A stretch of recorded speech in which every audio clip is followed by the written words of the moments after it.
Bab mengenai toleransi beragama. Ini juga jadi pertanyaan yang luar biasa dan banyak sekali masuk ke saya, baik langsung tulisan ataupun melalui sosial media. Terkait mengenai ada sebagian orang yang membawakan satu hadis yang dijadikan dalil mengenai toleransi agama, sehingga kita boleh beribadah di tempat mereka atau mereka pun boleh beribadah di tempat kita. Ini hadis yang disebutkan dalam Sirah Nabawiyah. Di zaman tahun Wufud namanya, Amul Wufud. Amul Wufud adalah tahun di mana setelah Fathul Mekah, maka seluruh kabilah Arab di seluruh semenanjung Arab mengirim utusannya atau berbondong-bondong mereka datang ke Madinah, datang kepada Rasulullah untuk menyatakan keislaman mereka. Ini disebut Amul Wufud, termasuk dari Najran. Orang dari Najran yang notabene mereka orang-orang Nasrani. Itu datang kepada Nabi Muhammad SAW, dan itu terjadi pada tahun 9 ataupun 10 Hijriah. Ini disebutkan. Ini secara sahih disebutkan dalam banyak riwayat dan juga dalam kitab-kitab yang membahas tentang Sirah Nabawiyah. Tetapi ada satu catatan juga dalam beberapa riwayat sejarah.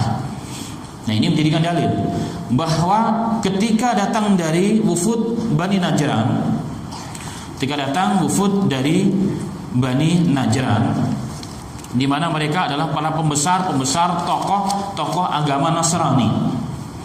Mereka pembesar tokoh agama Nasrani datang ke Masjid Nabawi menjelang salat Asar. Datang ke Masjid Nabawi menjelang salat Asar, dan jumlah mereka kurang lebih adalah 60. Ada beberapa riwayat lebih daripada itu. Jadi jumlah mereka berjumlah kurang lebih 80 orang. Dan saat itu datang waktu kebaktian mereka.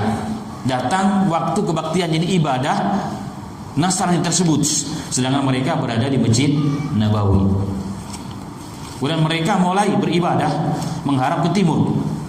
Menghadap ke timur, maka para sahabat yang berada bersama Rasulullah di masjid tersebut marah. Muka mereka menjadi merah, bahkan ingin mencabut pedang, ingin mengusir mereka. Tapi dalam riwayat tersebut disebutkan Rasulullah mengatakan da'uhum, biarkan mereka beribadah. Nah, ini catatan, hadisnya sangat panjang, terjadi dialog, kemudian terjadi di situ dakwah Rasulullah mengajak mereka untuk masuk Islam. Karena yang datang mereka itu adalah para pembesar-pembesar Nasrani, para uskup, para pemimpin-pemimpin, tokoh-tokoh di Bani Najran. Nah, catatannya digarisbawahi oleh para sebagian orang adalah larangan Rasulullah, da'uhum, biarkan mereka beribadah di Masjid Nabawi. Dan ini satu dalil bahwa Rasul sallallahu alaihi wasallam membiarkan agama lain, dalam hal ini agama Nasara, untuk melakukan ibadah selain ibadah Islam di Masjid Nabawi. Dan ini puncak toleransi beragama yang sangat tinggi yang dicontohkan oleh Nabi kita Muhammad SAW, katanya. Catatannya katanya. Nah, yang jadi pertanyaan, benarkah hal tersebut? Ini kembali. Nah, ini cukup luar biasa. Apalagi waktu-waktu ini kita masih berada di dalamnya. Benarkah hal tersebut? Ini bentuk toleransi dalam agama. Saya juga telah mengecek semampu saya dari riwayat-riwayat kitab-kitab hadis dan juga bil khusus kitab-kitab Sirah Nabawiyah dari berbagai rujukan induk kitab-kitab Sirah Nabawiyah yang klasik termasuknya. Kemudian Al-Imam Ibnu Katsir juga meriwayatkan mengenai kisah itu dalam tafsir Ibnu Katsir, ketika beliau mensyarah atau menafsirkan ayat Allah surat Ali Imran ayat ke-61 tentang ajakan Rasul sallallahu alaihi wasallam kepada ahlul kitab untuk mengadakan mubahalah, karena mereka enggak mau beriman. Mereka menyatakan bahwa Rasulullah bukan Rasul, maka diajak mubahalah. Ya sudah, kalau anda tidak beriman, padahal anda tahu kebenaran yang aku bawa dalam kitab kalian tetap ingkar, kalian bohong, mari kita mubahalah. Itu ayatnya. Ayatnya. Faqul ta'alu nad'u abna'ana wa abna'akum wa nisa'ana wa nisa'akum wa anfusana wa anfusakum summa nabtahil fanaj'al la'natullahi 'alal kadhibin. Jadi silakan, kalau anda tidak percaya, ajak seluruh anak-anakmu, cicit-cicitmu, istri-istrimu, semua keluarga besarmu kumpul menjaratu, kita berkumpul saling melaknat. Kita katakan laknat Allah kepada orang yang bohong. Tapi mereka tidak mau, karena mereka tahu sesungguhnya kebenaran bersama Nabi Muhammad SAW. Nah, itu dinukilkan kisah ini oleh Imam Ibnu Katsir juga dalam kitab tersebut.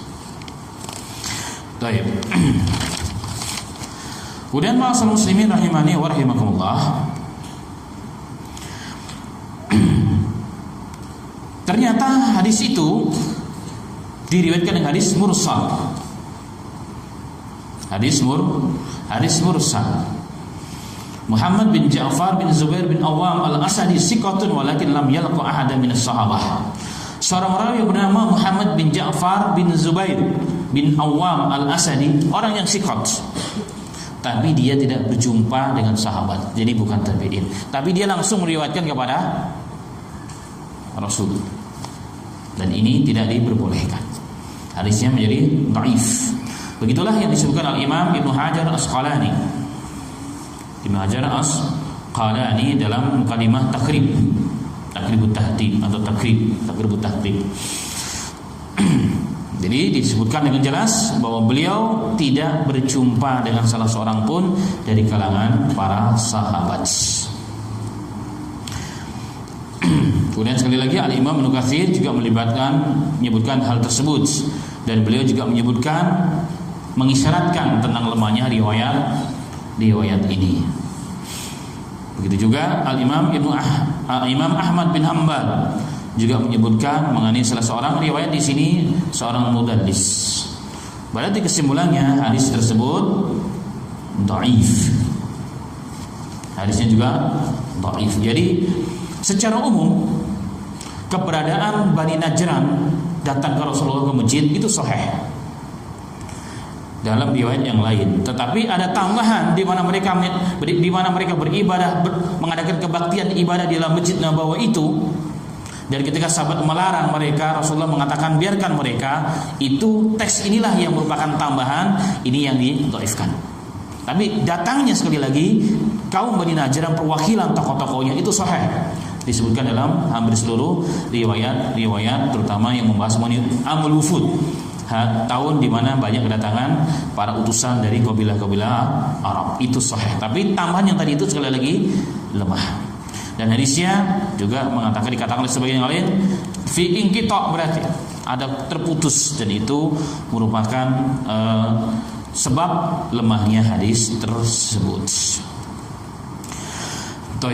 Kemudian para fuqaha kita mengatakan, membahas pilih khusus apa hukum memasukkan orang-orang non muslim dalam masjid, dan bagaimana kalau mereka beribadah di dalam masjid.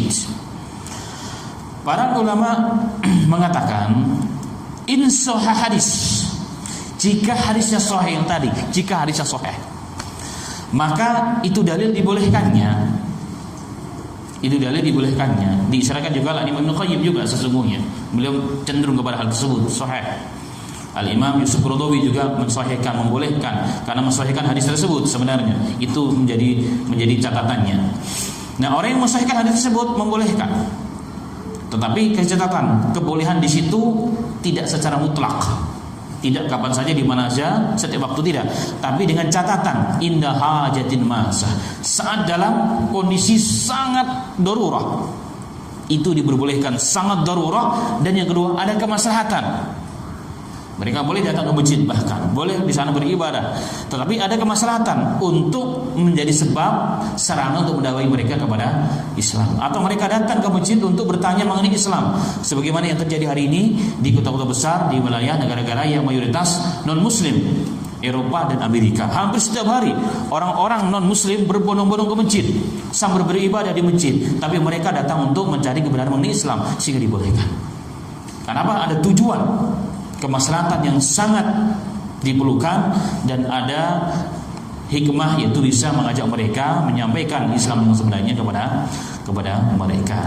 Artinya muqayyid, ada ikatan, tidak dibolehkan secara mutlak. Nah, itu adalah pendapat kebanyakan para alim ulama kita, kecuali Masjid Haram Mekah. nggak boleh secara mutlak, tidak diperbolehkan. Selain masjid haram boleh, silakan. Masjid Nabawi boleh, yang lain boleh. Tapi khusus untuk masjid Mekah, haram Mekah haram, tidak diperbolehkan. Bahkan jangankan masuk ke dalam masjid, kita masuk ke wilayah haram pun sudah ada tulisannya. Orang non muslim dilarang masuk. Siapa yang berusaha masuk, qadar Allah pasti akan kelihatan oleh penjaga. Dan itu adalah kuasa Allah Subhanahu wa taala. Dan Allah menjaga kesucian dari tanah Mekah, bahkan dari diinjak orang-orang yang tidak muslim, orang yang muslim. Ini kuasa Allah dan hikmah Allah Subhanahu wa taala. Demikian dua hal ini yang menjadi catatan penting pada pertemuan kali ini, dan kajian kita selesai. Bab